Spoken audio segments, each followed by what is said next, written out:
feeding my chinchilla. It's so funny how he stuffs his face, stuffs his cheeks. He's got so much room in his mouth.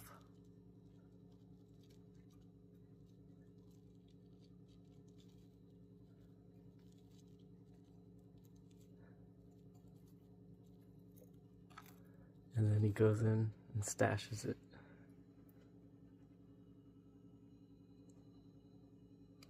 In his den.